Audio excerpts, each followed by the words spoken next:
اسلام آباد نے آج خصوصی طور پر اقبال کے حوالے سے ایک نشست کا اہتمام کیا ہے، جس میں ان کے فکر و فن پر گفتگو کے لیے مجھے دعوت دی۔ میں اہلکار باب ذوق کا شکر گزار ہوں، اور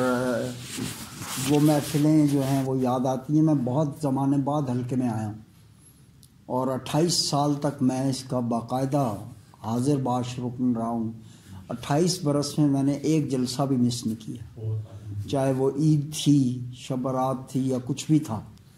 آندھی تھی یا طوفان تھا، تو ہم لوگ آتے تھے۔ تو اس حوالے سے سیکریٹری اور جوائنٹ سیکریٹری جو ہیں ان کو میں یہ کہتا ہوں کہ وہ ایک تو اس کو انشور کریں کہ لوگ جو ہیں وہ، اور خصوصاً آج تو اقبال پہ گفتگو ہے، اور اقبال کوئی ایسا شاعر نہیں ہے جس کے لیے 8-10 لوگ موجود ہوں۔ اور اگر پھر یہ بھی ہوتا تھا کہ ہمارے منظر نقوی صاحب کے دور میں کہ سیکریٹری اس بات کو انشور کرتا تھا کہ اس دن اکادمی ادبیات میں کم از کم کوئی جلسہ نہ ہو جس دن حلقہ ارباب ذوق کا جلسہ ہو۔ یہ حلقے کی باقاعدہ روایت رہی ہے، اور اکیڈمی جو تھی یہ اجازت بھی نہیں دیتی تھی اس وقت کہ حلقے کے علاوہ کوئی اور جلسہ اکیڈمی میں ہو۔ خیر،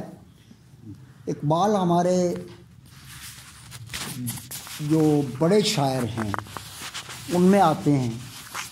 اور ہمارے اب تک آخری بڑے شاعر اقبال ہیں۔ ان کا ثنائے اور بدائے جو انہوں نے اپنے کلام میں استعمال کیے، صنعتیں جو استعمال کی اپنے کلام میں،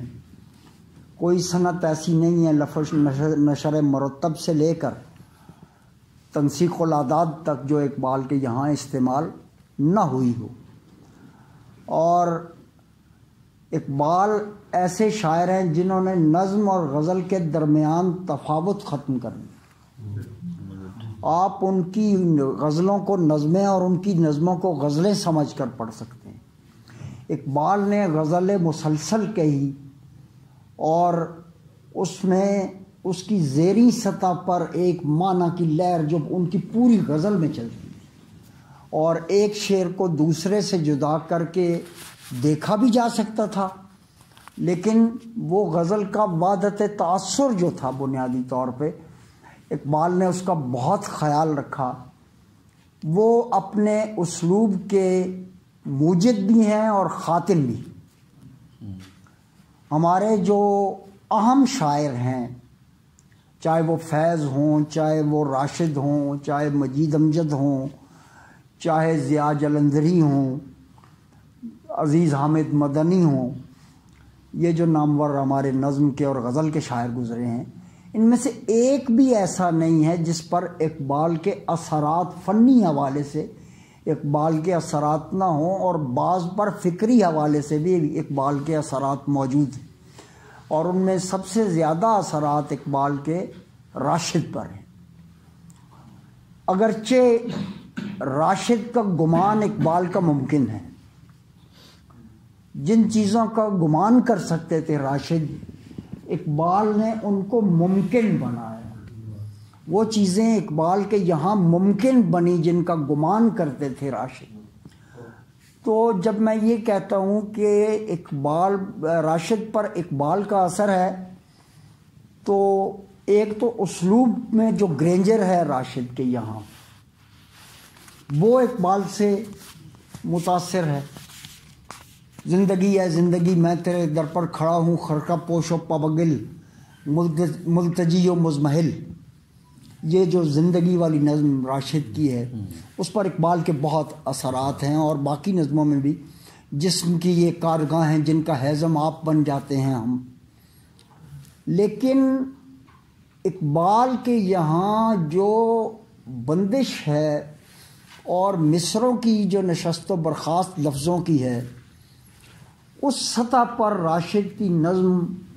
نہیں پہنچتی۔ اس کی بنیادی وجہ جو اقبال کا ایک یوں کہنا چاہیے کہ پیشن رہا ہے، مشرق، اور اقبال جو ہے وہ ایک ریوائولسٹ بھی تھے، ریفارمر بھی تھے، اور ریویژنسٹ بھی تھے۔ اور رنیساں کے حامی بھی تھے کہ مسلمانوں کی عظمت گمگشتہ جو ہے اقبال نے اکثر اس کی بات کی ہے، اور اپنی شاعری، پوری شاعری میں انہوں نے یہاں تک کہہ دیا کہ میری نوائے پریشاں کو شاعری نہ سمجھ۔ انہوں نے شاعری کو بطور میڈیم اختیار کیا، اور ان سے پہلے ہمیں اس سلسلے کا شاعر نہیں ملتا۔ اگرچہ انہوں نے غالب پر ایک نظم لکھی اور غالب کو گوئٹے سے ملایا، اور اس میں یہ کہا کہ اے کہ تو اجڑی ہوئی دلی میں آرامیدہ ہے، گلشن دیمر میں تیرا ہم نوا خوابیدہ ہے۔ لیکن ان دونوں کا کوئی اشتراک بہت کم بنتا ہے۔ البتہ اقبال نے وہ کتاب جو بے دل ان دا لائٹ آف برگسن لکھی ہے، اس میں ایسا ضرور ہے کہ ایک تعلق جو بنتا ہے ان کا، برگسن کا، بے دل کے ساتھ، وہ الہام کو جاری و ساری ماننے والا ایک ایسا فلاسفر تھا جو اقبال نے جس کی جزیات بے دل میں تلاش کی۔ اگرچہ اس کتاب کے مندرجات سے اختلاف کیا جا سکتا ہے، اور خصوصاً انٹیوشن کی وہ قسم جو پیغمبرانہ ہے اس کے حوالے سے جب بات کرتے ہیں اقبال، اور یہ خطرناک جملہ کہتے ہیں کہ وہی ہین حیات ہے، تو اس وقت وہ علیحدہ نہیں کرتے ایک پیغمبر کے تجربے کو ایک فلسفی کے تجربے سے۔ اقبال بنیادی طور پر ڈیڈکٹیو لاجک کے آدمی ہیں، استخراجی فکر کے آدمی ہیں، اور ایک عظیم کلامی ہیں اقبال۔ ہمارے یہاں نہ جانے کیوں یہ کوششیں کی جاتی رہیں کہ اقبال کو فلسفی ثابت کیا جائے، تو یہاں سوال یہ اٹھتا ہے کہ کیا شاعر بڑا ہوتا ہے یا فلسفی بڑا ہوتا ہے؟ میرے نزدیک یہ جو پرسی بشی شیلے نے کہا ہے کہ the writer is an unacknowledged legislator of the society، کہ ادیب جو ہے وہ معاشرے کا نا تسلیم شدہ قانون دان ہوتا ہے، یہ پرسی بشی شیلے نے کہا۔ تو اقبال یوں بھی بڑے ہیں، کیا ضروری ہے کہ ان کو ایک فلسفی کے طور پر پیش کیا جائے؟ اگرچہ اقبال نے ایک مربوط فکر بنانے کی کوشش کی ہے جو بنیادی طور پر استخراجی ہے، استقرائی نہیں، اور اقبال اس لیگیسی کو لے کے چلے ہیں جو کانٹ اور غزالی سے ہوتی ہوئی اقبال تک آتی ہے۔ انہوں نے ایویراس یا ابن رشد جو ہیں ان کے معاملات کو آگے نہیں بڑھایا، اور کیونکہ اس میں استقرائی لاجک چلتی ہے۔ اور جب اقبال اپنا the reconstruction of religious thought in Islam میں ایک جملہ لکھتے ہیں کہ میں ابھی عرض کر دیتا ہوں کہ عقل اور وجدان کے ملاپ سے مذہب کو سمجھا جا سکتا ہے، یہ اقبال کا جملہ ہے جو بہت قابل بحث جملہ ہے۔ اس پر اگر ہم غور کریں ایک فلسفے کے طالب علم کے طور پہ، تو ایک ایسا لگتا ہے جیسے کوئی کلامی جو ہے وہ سائنس اور فلسفے کے ذریعے مذہب کو جسٹیفائی کرنے کی کوشش کر رہا ہے۔ جو فلسفے میں اور سائنس میں فرق، فلسفے میں اور اس میں جو فرق ہے بنیادی طور پہ مذہب میں، وہ استخراج اور استقراء کا فرق ہے۔ مذہب مان کر چلتا ہے، جبکہ فلسفہ جو ہے وہ چل کر کوشش کرتا ہے کہ مانے یا نہ مانے۔ یہ فلسفے پر بار نہیں ہے، فلسفے کے لیے ضروری نہیں ہے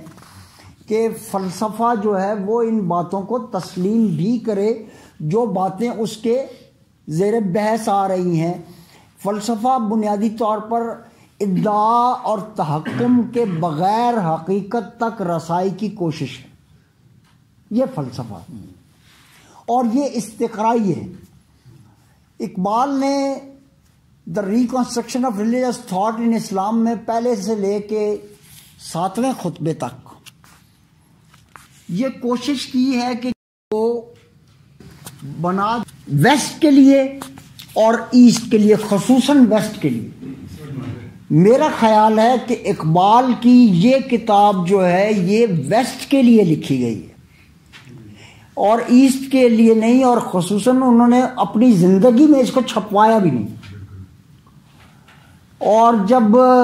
نذیر نیازی جو تھے وہ جایا کرتے تھے اقبال کے پاس اس کتاب کے ترجمے کے لیے تاکہ مشورہ کر سکیں رائٹر سے کہ اس کتاب کا ترجمہ جو ہے وہ کیسے۔ اقبال کی جو ہمیں زیادہ دونوں سلسلوں کو ساتھ ساتھ چلانا ہے، ان کے فن کو بھی اور ان کی فکر کو بھی۔ تو اقبال کے فن پر میر سے لے کے غالب تک، میر، انیس اور غالب، یہ 3 ایسے لوگ ہیں اردو میں جن کے اثرات اقبال کے فن پر ہیں۔ مثلاً اقبال کا فلسفہ عشق جو ہے وہ دریائے عشق جو میر کی مثنوی ہے، وہاں سے اقبال نے استفادہ کیا۔ عشق تھا جو رسول ہو آیا، جس نے پیغام عشق پہنچایا، کیا کہوں تم سے میں کہ کیا ہے عشق۔ اور یہ میر کے جو میں نے، یا ان کی مصرع سازی جو ہے اس پر انیس اور غالب کے اثرات ہیں۔ بنیادی فلسفہ اقبال کا جو سیلف کا فلسفہ ہے، جو خودی ہے اقبال کی، جس کو ساری زندگی وہ فلسفہ بنانے کی کوشش کرتے رہے اور وہ ڈیڈکٹیو ہونے کی وجہ سے بنا نہیں، تو وہ بنیادی طور پر مولانا روم سے استفادہ ہے۔ اور مولانا روم نے اپنی مثنوی میں بھی اور دیوان شمس تبریزی میں بھی یہ کہا ہے کہ وہ روح ہیں جنہوں نے اقرار کیا تھا یوم الست کے وقت، کہ جب ان سے پوچھا گیا کہ تمہارا رب کون ہے تو انہوں نے کہا کہ تو۔ وہ روحیں اگر اسی صاف جس طرح وہ اتاری گئیں انسان کے جسم میں بقول اقبال، اگر وہ اسی سلسلے میں اسی طرح بعین ہی اسی طرح واپس جائیں گی تو وہی شخص جنت کا حقدار ہوگا۔ وہ گویا ایک سلیٹ ہے روح جس پر کچھ بھی نہیں لکھا ہوا تھا، اور جب وہ واپس جائے تو اس پر کچھ بھی نہ لکھا ہوا ہو، تو وہی روحیں جنت میں اقبال کے بقول جائیں گی۔ اگرچہ اقبال نے یہ بھی لکھا ہے کہ جنت اور دوزخ جو ہے یہ اسٹیٹس آف مائنڈ ہیں، یہ بھی اقبال نے کہا ہے، اس کو بھی سمجھنا چاہیے۔ تو اقبال کی آپ لفظیات پر اگر غور کریں تو اقبال نے وہ لفظیات استعمال کی ہیں اپنی شاعری میں جو فلسفے کی لفظیات، جو تصوف کی لفظیات ہیں۔ اقبال نے ساری زندگی تصوف کا انکار کیا، اور ایک خط میں یہ بھی لکھا کہ Sufism is an alien plant in Islam. اور لیکن اقبال خود جو ہے وہ اپنی نہاد میں مولانا روم سے متاثر ہونے کی وجہ سے وحدت الوجود کے آدمی تھے۔ اور اقبال جب انسان کا اس بات کرتے ہیں، انسانی عظمت کا اس بات کرتے ہیں، تو وہ سویلائزیشن کے تحت یا کلچر کے تحت انسان کی بنائی ہوئی کائنات جو ہے اس کی وجہ سے انسان کا اس بات نہیں کرتے، وہ مذہب کے راستے انسان کی عظمت کا اس بات کرتے ہیں۔ سوری۔ اور جب ہم یہ دیکھتے ہیں کہ اقبال نے 2 جملے خصوصاً انہوں نے کہا کہ اسلام کی سب سے بڑی فتح ایران کی فتح ہے، یہ اقبال کہتے ہیں ایک جگہ۔ دوسری جگہ اقبال فرماتے ہیں کہ ایران کی فتح سے اسلام کو نقصان یہ ہوا کہ اسلام مبدل بمعنویت ہو گیا، اس پر معنی کے اثرات آ گئے، اور معنی کے اثرات کی وجہ سے تصوف کی وہ صورتیں جو خانقاہوں میں پیدا ہوئیں، انہوں نے تصوف کو آلودہ کر دیا، تو گویا خانقاہی تصوف کے بالکل برخلاف ہیں اقبال، اس کے حق میں نہیں ہے۔ بیدل ان دا لائٹ آف برگسن میں بھی اقبال نے ان باتوں کا ذکر کیا ہے، اسٹریٹ ریفلیکشنز جو ان کی ڈائری ہے، اس میں بھی ہمیں نظر آتا ہے کہ اقبال خانقاہی تصوف کے خلاف ہیں، اور بیدل کو بھی وحدت الوجودی شاعر کے طور پر تو تسلیم کرتے تھے، لیکن اقبال نے کسی بھی جگہ بیدل کو خانقاہی تصوف والا آدمی نہیں بتایا۔ اس کے ساتھ میں متفق، یہ جو آخری جملہ، اور خود میں نے اپنی سطح پہ ایک کوشش کی، خیر یہ ایک لامعہ سی بات ہے۔ تو جب ہم اقبال کو پڑھتے ہیں تو ہم یہ دیکھتے ہیں کہ ہمیں ایسی لفظیات سے واسطہ پڑ رہا ہے جو پہلے اردو شاعری میں استعمال نہیں ہوئی۔ اس کی بنیادی وجہ آپ یہ دیکھیے، جب تک اقبال داغ سے اصلاح لیتے ہیں ان کی شاعری ایک زیادہ سے زیادہ ایک بازاری سطح پر ہمیں نظر آتی ہے، لیکن جو ہی اقبال الگ ہوتے ہیں یا داغ انہیں کہتے ہیں کہ اب تمہیں اس شاگردی کی ضرورت نہیں ہے، اور آرنلڈ جیسا آدمی اقبال سے یہ کہتا ہے کہ اپنے شعر کو جاری رکھو، تو اقبال کے یہاں ایک ایسا اسلوب بن جاتا ہے جس پہ رشک آتا ہے جو کسی کا بھی نہیں ہے۔ وہ جو میر نے کہا کہ مرنے سے تم ہمارے خاطر نہ چنت رکھیو، اس کام کو بھی ہم کچھ اسلوب کر چکے ہیں۔ تو اقبال بھی میری نوائے پریشاں کو شاعری نہ سمجھ کہنے کے باوجود بھی اقبال شعر کو اپنے اظہار کا بہترین وسیلہ سمجھتے تھے، اور اس کی صنائی میں انہوں نے اتنی مشق کی کہ ایک پوری دنیا میں ایک جداگانہ اسلوب کے ایک بڑے شاعر کے طور پر اقبال ہمارے سامنے آتے ہیں۔ بعض لوگ کہتے ہیں کہ یہ جو اقبال کا سپرمین ہے یہ نیٹشے سے ڈرائیوڈ ہے، یہ غلط ہے۔ اقبال نے باقاعدہ فارسی میں زرتشت کو پڑھ رکھا تھا، اقبال کو ضرورت نہیں تھی، اور یوں بھی نیٹشے کے فوق البشر اور اقبال کے خیر البشر میں بہت فرق ہے۔ ایک کا تعلق زمین سے ہے، دوسرے کا تعلق آئیڈیلزم سے ہے۔ اگرچہ اقبال مرد مومن کو آئیڈیلائز کرتے ہیں، وہ پاور ہائرارکی کے آدمی ہیں، لیکن اقبال انسان کا اس بات، جیسا کہ میں نے پہلے عرض کیا، اقبال انسان کا اس بات مذہب کے راستے کرتے ہیں، اس کے ایک حیاتیاتی نوع مان کر اس کا اس بات کرتے ہیں، ایک سماجی نوع کے طور پر، اور اس سٹرگل پر جس نے فطرت کے متوازی تہذیب کو ترتیب دیا، فطرت کے متوازی ایک کائنات بنائی جس کو ہم سویلائزیشن یا تہذیب کہتے ہیں۔ اقبال اس کے راستے، اس کا انسان کا اس بات نہیں کرتے، حالانکہ اقبال نے یہ کہا ہوا ہے کہ شب آفریدی چراغ آفریدم، سفال آفریدی ایاغ آفریدم، بیابان کو سارو راغ آفریدی، خیابان و گلزار و باغ آفریدم، منانم کے از سنگ آئینے سازم، منانم کے از زہر نوشینے سازم۔ تو نے، اس کا ترجمہ یہ ہے کہ تو نے رات بنائی میں نے چراغ بنایا، مٹی تو نے بنائی میں نے ایاغ بنایا، تو نے بیاباں اور گلزار، تو نے بیاباں اور کوثار اور باغ اور دشت بنائے، میں نے خیاباں اور گلزار اور باغ بنایا۔